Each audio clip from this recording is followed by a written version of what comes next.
Assalomu alaykum qizlarjo'rlar. Hozir sizlar bilan o'zim uchun uy uchun xarid qilgan shunaqa konteynerlarni ko'rib chiqamiz. 5 xilidan oldim. Bu 300 milliligi eng kichkinasi shu. Hozir shuni ochib obzor qilamiz.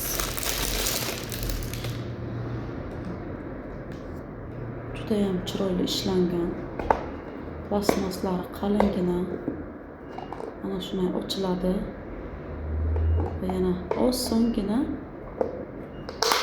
yopiladi. Tak.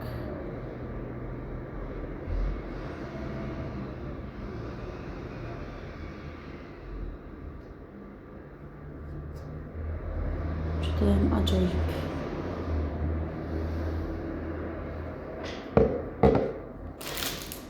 İkincisi,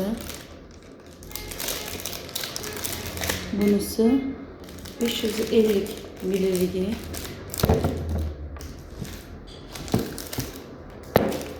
Üçüncüsü, bunisi 1000 milliligi, yani 1 litr mahsulotni o'z ichiga olib oladi.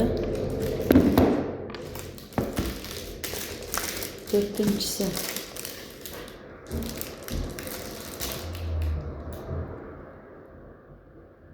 bir 740 milliligi bunisi.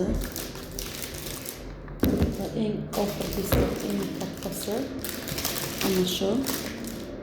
Bu adashmasam 2200 milliligi. Shuni ham bir ochib obzor qilamiz. Qizlar, plastmasasi judayam qalin, sifati yaxshi. Bizani o'zimizni O'zbekistonda ishlab chiqariladigan plastmasalardan farq qiladi, chunki qo'lingizda ushlaganingiz bilan qo'lni o'zi sizga yetkazib berib biladi plastmasani yaxshi sifatliligini, chunki ushlaganda qanaqadir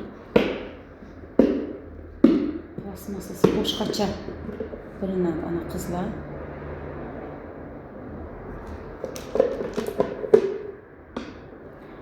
Shunday qilib osongina yopiladi. Judayam sifatli va ajoyib konteynerlarimiz.